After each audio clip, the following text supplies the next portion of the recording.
Hi guys, this is Blue from the Blue Tournament, yeah, the host, and as requested I'm basically doing what was asked of me.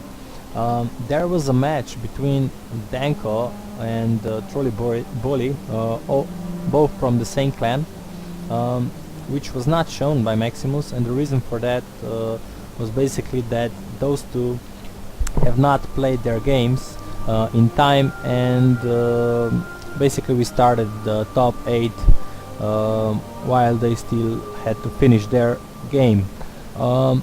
Anyways, I have the game saved, so I made a promise, I guess, that I will try to replace Maximus, although impossible, as best as I can, and commentate on the games and show you the games. And let's just jump right into it. And first, as you can notice, that I basically just have them one game at a time. I'm not going to say if it's 2 or 3 games, because otherwise I'm just like revealing stuff, like you can see here. If they draw the second game and had to play the third game or not. If there are 2 games, it just means that the same person basically won the second game. So I don't like that, and to not reveal anything, I just like kept it like this. Now, as for the game itself, Danko is going to take over Cimmeria, I guess you can also say, and TrollyBoli is going to take over Carthage. And it's a battle of Nemotocena, which is a good thing in my opinion, because Cimmeria is kind of a weaker faction, and Cimmeria is going to need all the skirmish it can get, and Nemotocena, what better place to skirmish really. And you can see that the builds are basically skirmish and infantry based, but with some additions added, which we will note as the battle begins. So here we are on the beautiful Nemotocena, and here I go to put it on slow motion. Here we can see the typical start from the skirmish based faction.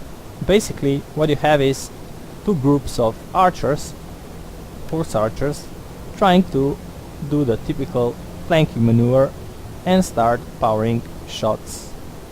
I guess I should like be pointing in this direction. So they are your regular step horse archers, with the exception of the noble horse arch general, yeah.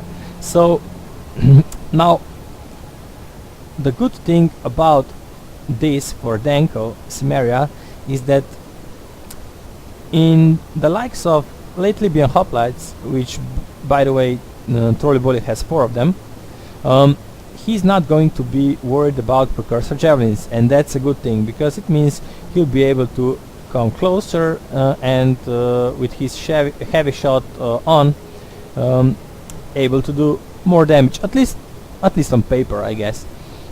But he has to be very, very wary of the 3 slinger units, which I'm sure will be ready to pounce on any given opportunity. And let's just put it to normal speed at this point, and I can basically meanwhile explain that the Libyan infantry corps is naturally here for TrollyBoli, with the 6th Carthaginian cap, which I personally really like, because those units will be able to tie down any horses and chase after archers, although a bit more about that later on, I guess.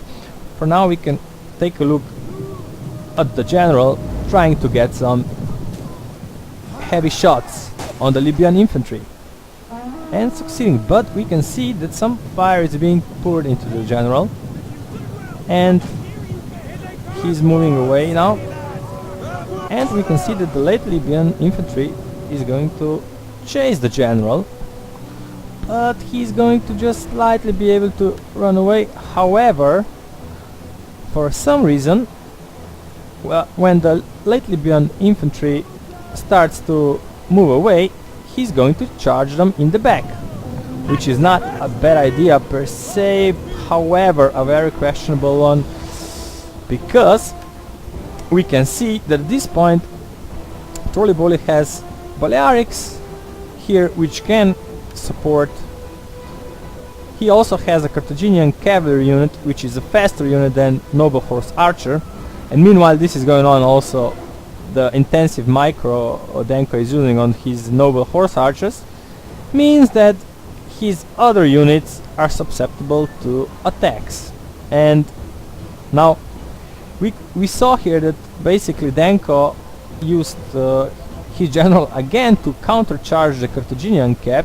I guess that's again a good use on paper, but in this situation it's a terrible move, because it just means that maybe he would be able to run away with everything he had before, but at this point it's basically bye-bye time for the general, because it's not possible for him, I don't think, well maybe it is, but extremely hard for him to, you can see where the Carthaginian cav is, like it's even advancing forward, like so these noble horse archers are basically going down, and he's trying to prevent it with his countercharging step noble lancers, but at this point it's too late for the general, and we can see that the general is in fact dead. And this is a terrible start to any game basically, but especially if you're a Cimmeria and you're like reliant on the horse archers, and not to mention the units also don't have like particularly good morale stats, so this is a huge blow. But he's trying to like minimize the damage here and trying to get these Libyan late hoplites of the battlefield, but they are just proving so useful at this point. Like he was able to like use the Balearic slingers again to deal some damage to these step lancers, and at this point Danko has had it enough. He's the one who is moving his entire main line up front, which is kind of interesting for a skirmish player, but just basically shows that TrollyBoli was able to do what a defender in this situation needs to do, and that is to fend off the attacks and make sure that he's not the one who is getting weakened, but the attacker. And at this point we can see a YOLO charge from horse archers here into attempt into a Balearic slingers. Now he's trying to move away, he's going to eat some javelins for it. Sure, he is like firing a bit to the late living Carthaginian hoplites, but at what cost? Like he's losing 7, 8, 9 horse archers. I don't know. I don't think it's a good trade. So at this point, basically Trolly could have naively here just take it, while the archers of Danko are doing his job. Now I'm sure that Trolly can take it. He's a man. He can take it as a man. but TrollyBoli is going to do the smart thing here and move his entire line forward. And now what Danko, I expect him to do here is like pull away with his archers first, then pull away with his infantry as well. Put it maybe like here, and let's see what he does. And we can see here that Balearics have destroyed another horse archer unit, and yeah, surely enough he's moving away with horse archers. However, at this point Danko does something differently. He's not moving away, he's not trying to skirmish prolongedly anyway. He's going to start charging in with his forces. He's basically going to order the lancers to basically charge, and then he's going to follow up with his hoplite corps. Now these hoplites are not good hoplites, but if supported by cavalry, like in this case, they can do a good job, and they will win this main engagement, you can see that Libyan infantry is down to 86, and the hoplites, sure, they are going to suffer more losses, but Danko is going to further on use his lancers. However, if we look at the engagement across the field, it's going like this. Here the lancers are trying to stop this flank and getting killed for it. Sure, they got into Balearics, but with the amount of Cav and Libyan infantry here, it's bye-bye for those lancers.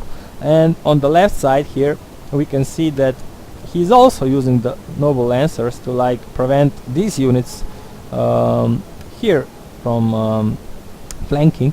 So I mean, noble lancers are not supposed to be used for such stuff, so naturally it's kind of thing on the spot, but it just means that he is in trouble and he's trying to say what he can.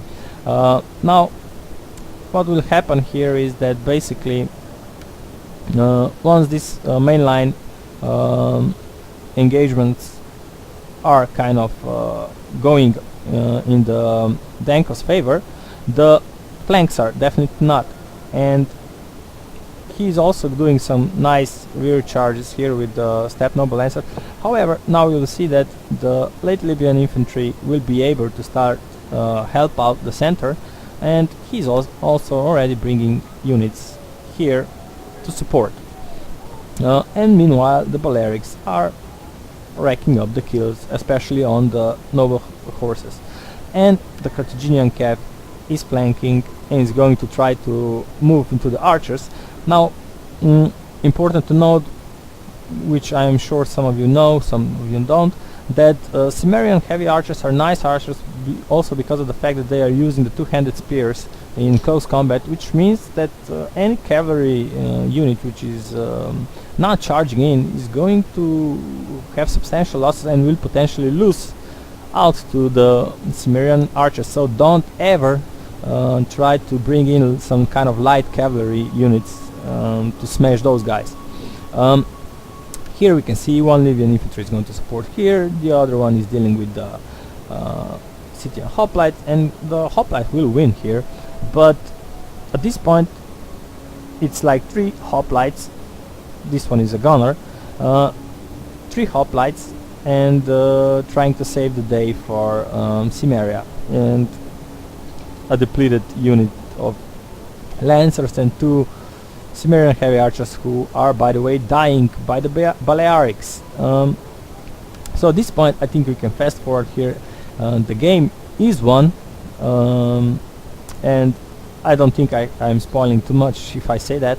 And basically my final thoughts on the game. I personally think that this could have worked for Danko, but had he not lost his general, for starters, had he done more damage with his horse archers, and had he been more patient with entire approach, because with the skirmish factions you always need to be patient. Like I think it's like next to the micro and stuff, it's one of the most key things is basically be patient, don't engage when it's not optimal. Like if you have too much infantry you can do that, but you can waste units, but not with skirmishers, because most of your units are vulnerable, like shock cav and all the skirmishers, of course, but in this case we have not seen that. I like the counter charges, but the opening stage of this battle was not done well, or at least I can say well done to TrollyBoli for countering this. Now if we look at the units, basically next to the Balearics, the MVPs for me personally, on the Carthage side were the Carthaginian cat. Now these guys maybe didn't get many kills, but they were important kills, and they did what they had to. They tied down the units, they killed the general, they prevented some charges, basically did the important stuff in order for other guys like Balearics and Libyan infantry and such to be able to do their killing.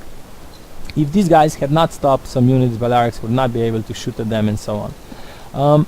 On the other side, we can see that Steppe Noble Lancers, which are, by the way, more expensive units than, for instance, Carthaginian Cav and such, have not really done their part. The only part I liked was using them to basically win the main engagements in the center. That was well done, but other from that, they were basically used as units to try to prolong the inevitable. And one more thing, these steppe archers, well, they are here for mostly because of the price stuff, but they are just terrible archers. I mean, they get destroyed so easily. If they get all of their shots in, sure, they can do some damage, but I don't like these guys. So anyways, this is the game 1. The series is now 1-0 to TrollyBoli, and see you off again in the next replay. Thank you for staying with me, and bye bye.